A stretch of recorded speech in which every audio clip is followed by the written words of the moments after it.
Hola! It's April Yvette Thompson coming to you live from my rooftop in Marrakesh. Hi! So, I've been learning a lot about writing and life, people. I'm going to talk a lot about solo shows tonight because this is open office hours for folks who are writing solo shows. But I believe that everybody who's a writer has something to learn from this. Everybody who creates and tells story actually has something to learn from this. So, I've been thinking about Dreaming Out Loud technique that I have been writing and pushing, and it's been the source of all of my creative and my teaching endeavors, gosh, for the last 15 years.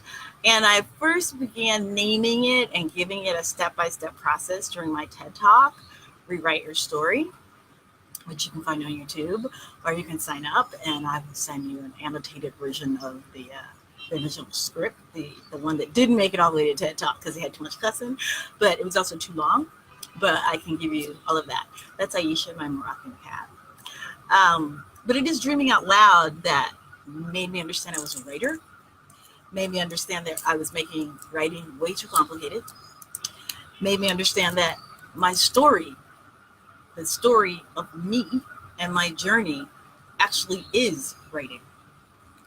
And what I'm not doing is listening to my story and watching it unfold, right? And that having to formalize how I learned how to write, but also having to formalize the idea that I could be a writer was not real to me, and that was the problem, was what's stopping me from what I was put here to do, which is to tell story and teach other people how to tell story, right?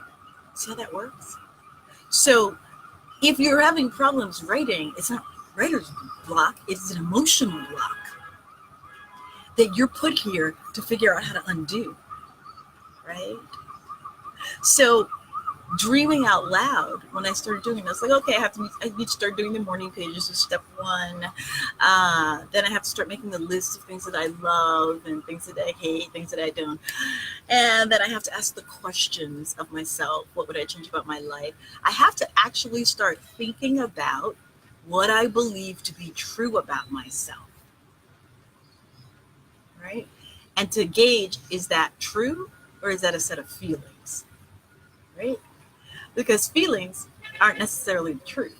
They're just feelings. Like, I'm scared to write. Doesn't mean I can't write. See how that works? Right?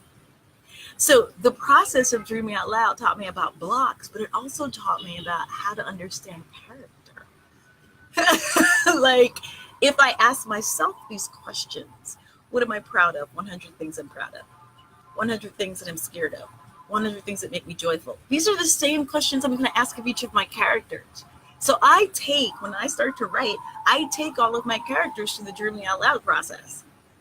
They journal every day and bitch and moan about what they're unhappy about. Then they write the list about what they love, what what they hate, what they're afraid of in their lives. These are the steps, right?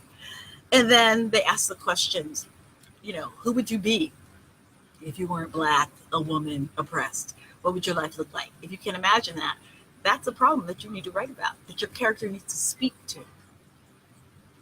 So I started taking my characters through the Dreaming Out Loud, right? And at first I was like, well, I don't know how to create a character, and And then I said, oh, the first step is to learn how to listen. So for writers, journaling in the morning pages is super important because it's how you learn how to listen to the voices that are trying to tell you something.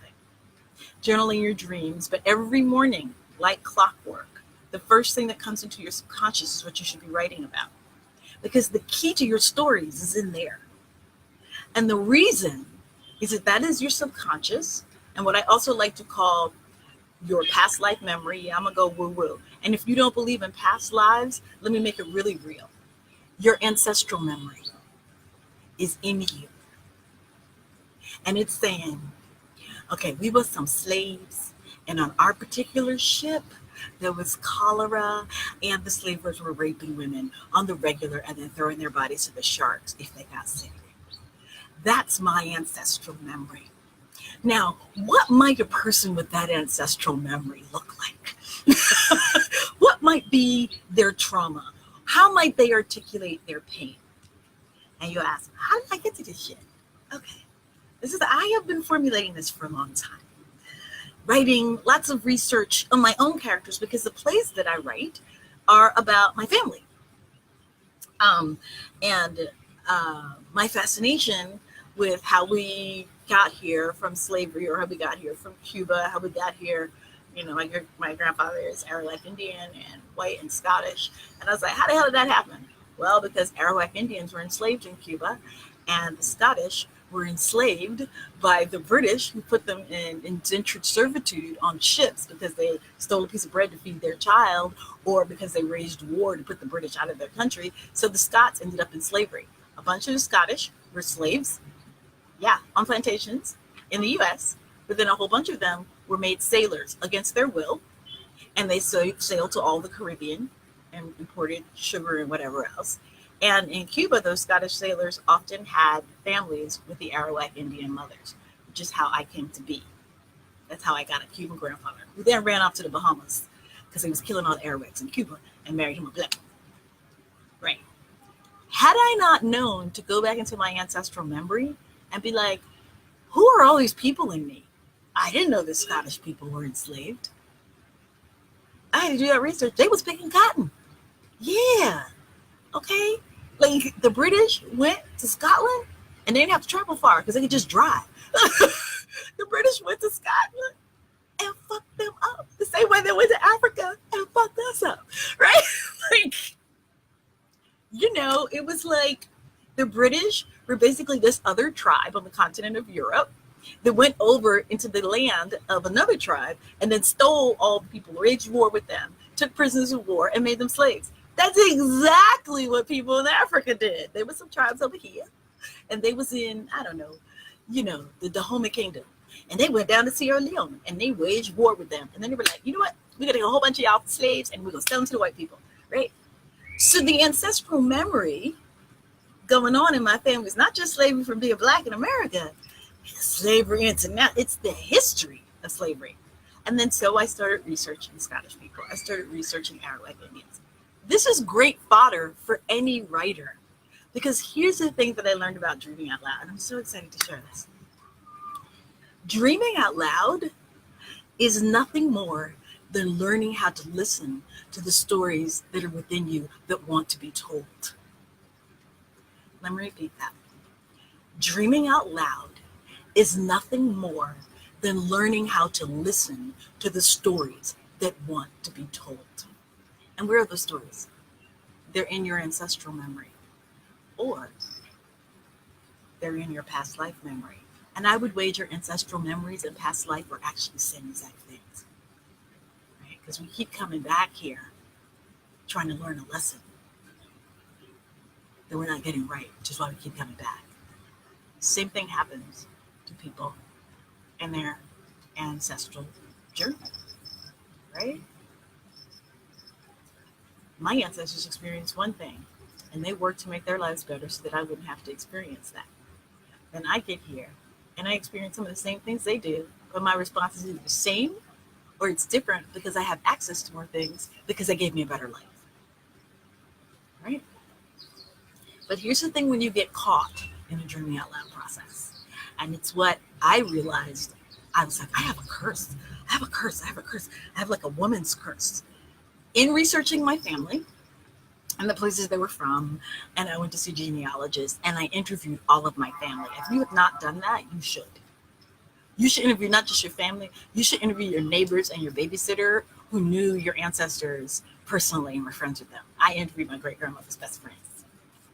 Okay, we live across the way. I learned so much about what their lives looked like, what they believed to be true about themselves, and what they believed to be true about what they could give their children. I went to the South Florida archives, and you can go to the archives, the public library in the city where you grew up, and you can find all kinds of shit about you. You can find your grandmama in the newspaper. You can find her church, fundraiser. You can find a bill of sale of who was sold in your family to who owned a piece of property, who was the first person to do this, who the first person. You can learn so much. That's so much storytelling. You just have to learn how to listen to it. This is like, once I learned this, it changed my entire writing process. Remember, going inside and just writing down whatever comes up for you in the morning pages is important, because what continues to come up for you are your 4 major emotional chords. Fear of abandonment for me, fear that if I show myself to someone and all my weakness and my vulnerability and my fragilities, that they'll just abuse it more or take what they know to use against me. That's what I learned by going into journaling and then looking at the progression of what issues came up. Fear of abandonment, loss of love, fear of abandonment, loss of love. Then I went and listened to my family tell stories. And I wrote it down, or I recorded it, or I just took notes. Every time I talk to my grandmother, I would get off the phone and I would go write.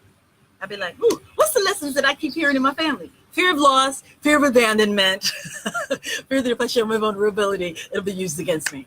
Isn't that fascinating? Same exact issues, right? Just learn how to listen. Right?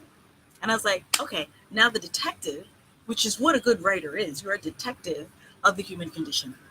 You're a detective who's decided to investigate the lives of your characters, right? You're going to investigate them. That's a whole lot easier than like, let me think of a story to tell. Why don't you just find out what they had to say? Right? People are like, I don't want to write about my family. I researched my family and then wrote a play about some other people, because the stories and the lessons that I had learned about my family were stories that were already in me that were waiting to happen. Here's what I learned. One grandmother would tell me there was a strange man when I was about 6. Then she wouldn't tell me all the details. Then I go talk to her best friend. That's how you share this mama rock. Then I would go talk to her best friend across the way and say, yeah, there was a man that lived in that house down the street. And when we were 6, what happened? She wouldn't give me no more details. But now I've learned where the house is down the street. So I go to the archives and I research the house and find out who owned the house, and then start Googling that man and his family. The man was a rapist. I only put 2 and 2 together. That man in the house raped her. All right, let me go myself. Okay. All right, let me go ask another auntie. Oh, well, we have this church, and we all went to the church, and then your grandmother stopped coming to the church. Well, she stopped coming to the church. Who at the church? Then I went and researched the church. Who's at the church? Okay. Then I asked another uncle. I'm an investigator. The story is unfolding as I went from relative to relative and learned how to listen to what was not being said, right? That's what I look for in the Dreaming Out Loud. What are the recurring themes? I was 6. I used to go to this house, and then I stopped, and nothing was the same. Every single person was telling me 6, 13. 6, 13. Not just about one grandmother, but another relative, another girl child. I was like, okay, let me go see about this church. And what do you think I looked for in the research of the church? Girl child, 6, 13. Guess what happened? Girl child abused by the pastor, 6 and 13. Some of it was in the newspapers. A gossip columnist was speaking to it. Then another old church mother was like, I knew he wasn't no good. Why? What happened? Just talking to her at a funeral. All the pieces came together. And when they all came together, then I asked my mama, Mom, 6 and 13. Me? You? Grandma? Great grandma? What happened? She said, why do you know that? I was like, 6 and 13 just keep coming up. I went to a chiropractor in Seattle. This left side of my body, I keep injuring the shoulder, have all these torn tendons and shit and whatever that never healed right. Your left side of your body is where your vulnerability lives. Go to the chiropractor. He's going down my spine. He's like, oh my God, scar tissue here, here, here, here, here. Stand up against the wall. Let me look at your spine. You know, you stand next to the big sign in the doctor's office that has the picture of the spine. And he's going vertebra by vertebra by vertebra. And he's like, okay, so this is about 6 years old. Here's about 9 years old. Here's on your spine. 6 years old, 13. Huge trauma. Scar tissue on my spine. He's like, something happened there. Something tragic happened at that age. Each one of those ages, because the scar tissue is knotted up. And so I'm having a hard time adjusting your spine. How fucked up is that? Sounds like mommy, 6 and 13. My mother, my grandmother, my great-grandmother. 6 years old, 13 years old, all molested by men who were then protected and got off. And you know who the men were protected by? The family. One was the pastor, one was a stepdad, another was an uncle. Every single woman in my line was raped by a man at 6 and 13 years of age, and the man was allowed to be free. That's what I learned by learning how to listen to the story that wants to be told. Because the story that wants to be told is the one that everybody is talking around going, ooh, and you see the drama wake up in their body. Well, I don't know. Because for Black folks, right, the best story is in all the fear. It's probably true for everyone, but that's a direct inheritance from slavery. The best fear is all wrapped up in what you don't want to talk about. Don't tell nobody your business. Because in slavery, that meant that somebody was lynched, somebody was raped and murdered, right? It was really bad in slavery. So you just didn't tell your business, right? Or somebody was planning a slave uprising. So you don't tell your business, right?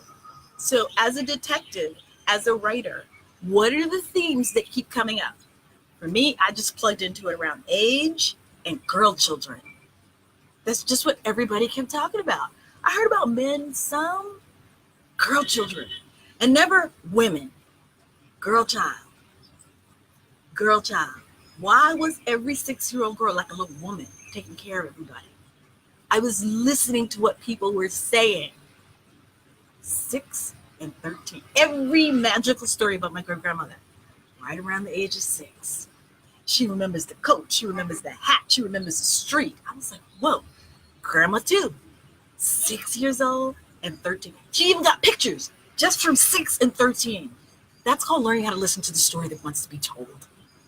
So you as a writer, you are a journalist of the human condition, right? And you've got to learn to look for that story. The Dreaming Out Loud technique is about that.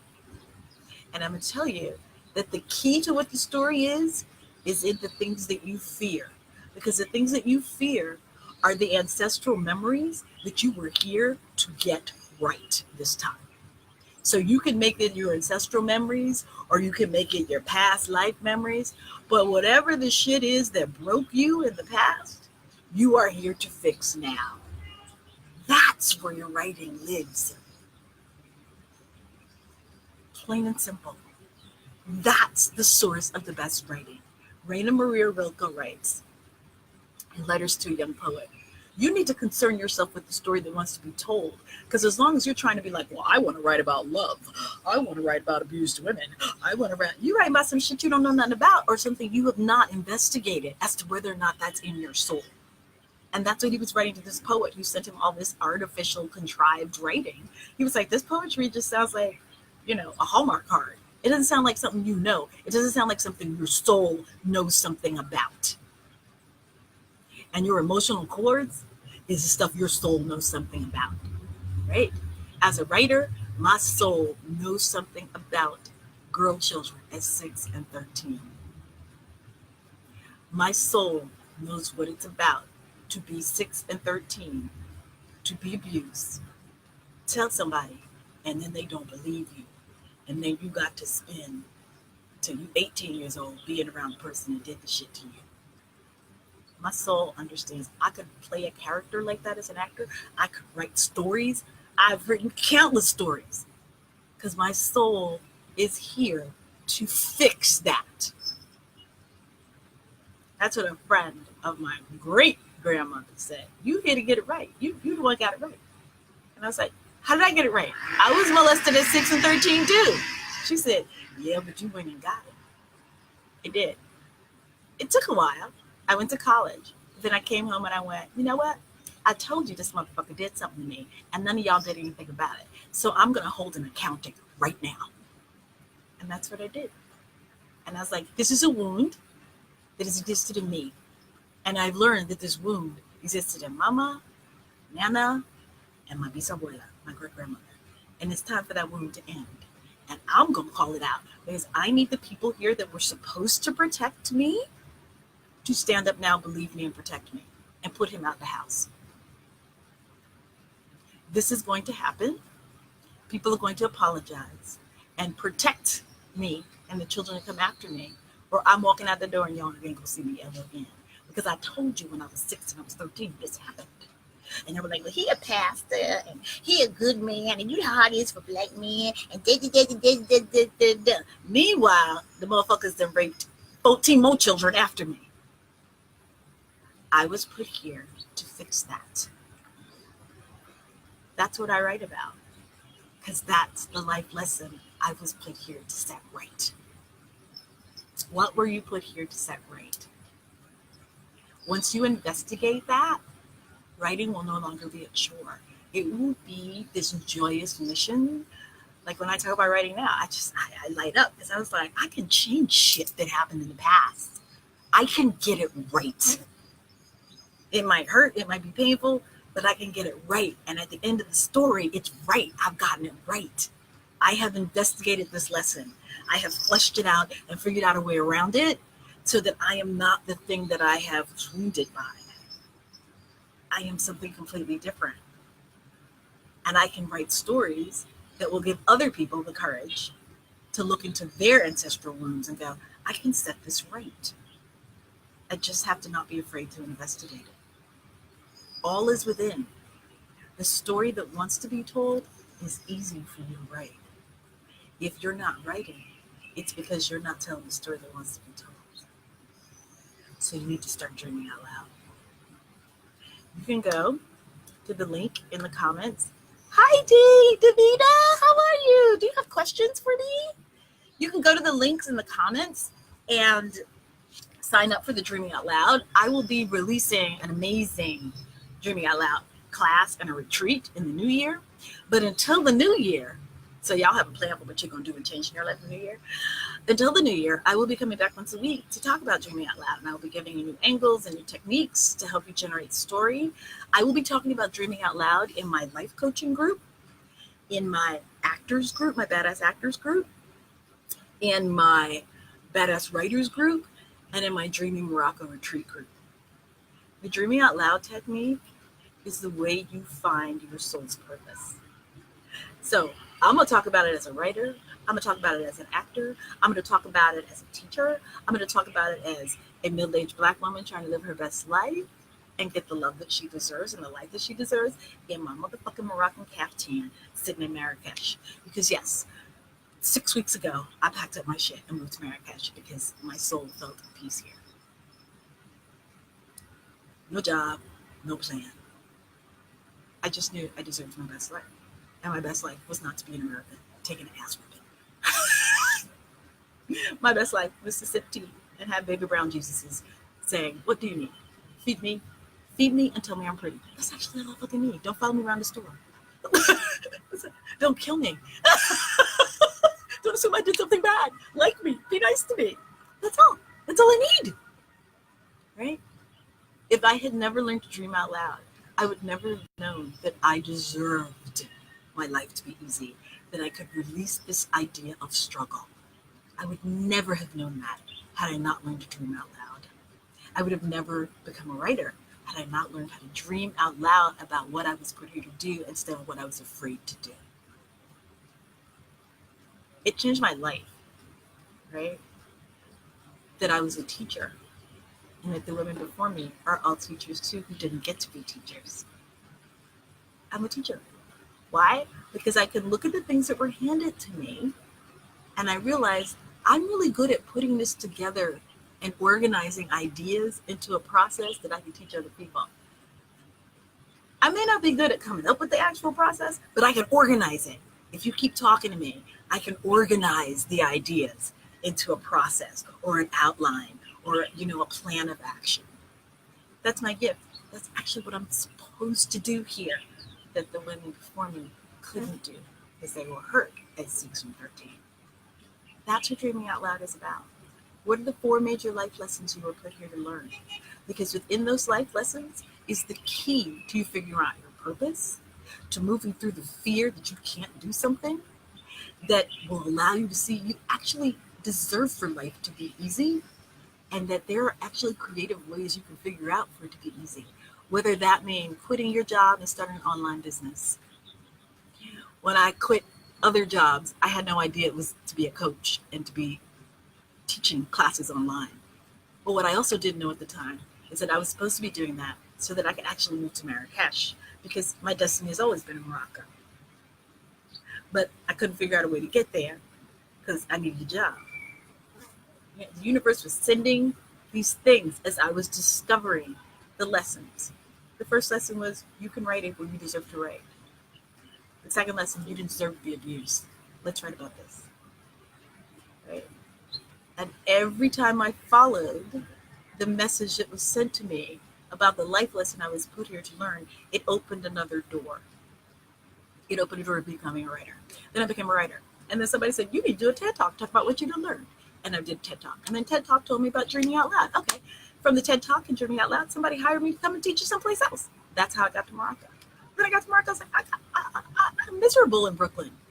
Oh, I can't even write. I haven't written in a year. Oh, I'm just going to move to Morocco. And move to Morocco, I ain't stopped writing.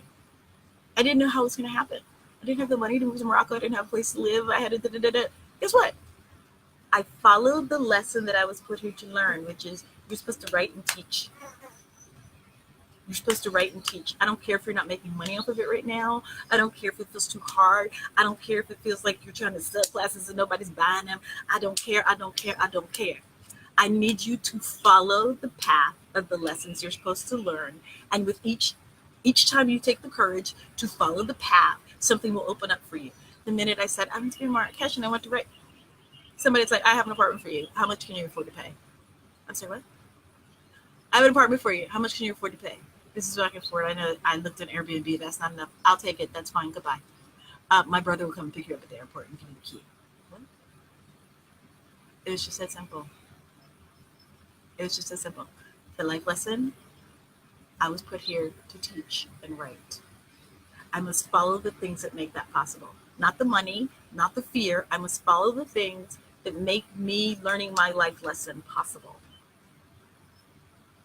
And now I can write all the time in Marrakesh and sit in coffee shops and diners and people bring me my favorite food while I write for 6 hours and nobody's asking me to leave or keep buying food. It's easy here because I'm following the path of what I was put here to do. I thought I couldn't write. I'm supposed to write. I'm supposed to make the journey that my ancestors could not and get it right. Next time I come back, I'm going to talk to you about your true node north, which is your true node north. It's astrology. And for those of you who are religious, you're like, astrology is nothing but psychology. Carl Jung put up all these archetypes. All the archetypes are actually astrological signs. It's all the same. It's descriptions of how the human mind and heart and soul work together and how we get in our way. I'm going to talk about our true node north. Your true node north is why you're here. It's the driving force behind why you're here. That's why it's called true node north, right? It's like the North Star in slavery. That's the key to freedom. So is your true node north. Once you figure out why you're here, everything else that people are asking you or trying to put in your path to be difficult, you're like, fuck that. I know why I'm here. I'm not here for some white man to yell at me on the set and pay me $1 or pay me, $10,000 to work 17 hours a day for 8 weeks at a time. That's not worth the $10,000. That's not what I was put here for. I was put here to tell a story. I was put here to write. This is not facilitating me writing, even though everybody says this is where you're supposed to be in this job that's grinding you down and you can't write. You're supposed to follow the muse and write. If you figured out that's one of the life lessons you're here for. And you got to trust and step out on faith because then the story comes. What are the questions you're afraid to ask? What are you writing about in your morning pages? What are the recurring emotional themes? You can go to my website and sign up so you'll get a head start on where I'll be teaching all these classes. It's aprilivettethompson.com. DreamingOutLoud, all one word, -tools, -sign up, all one word. It's at the bottom of these comments. You can sign up. You can follow me on Instagram, aprilivettethompson. I'll be doing live videos like this on Instagram, talking to actors, writers, dreamers, people in midlife crisis, trying to dream out loud about how to create change in their lives so that they can start doing the thing they want to do. For actors, it's I want to act. Then we need to dream out loud about what's stopping you. For writers, it's I want to write. Then we need to dream out loud about what's stopping you. Right? If you're having a midlife crisis and you're in a marriage you hate and a job that you hate, we need to figure out why you're staying there instead of doing what you love. Dreaming out loud. That's all I got, people. I love you. I mean it. If you have questions, you can put it in the comments. I'll come back and I'll answer them. I promise. Bye, everybody.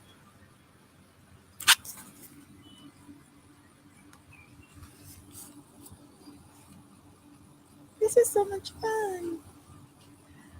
And the sunshine is in my face, so I can't see how to end the video.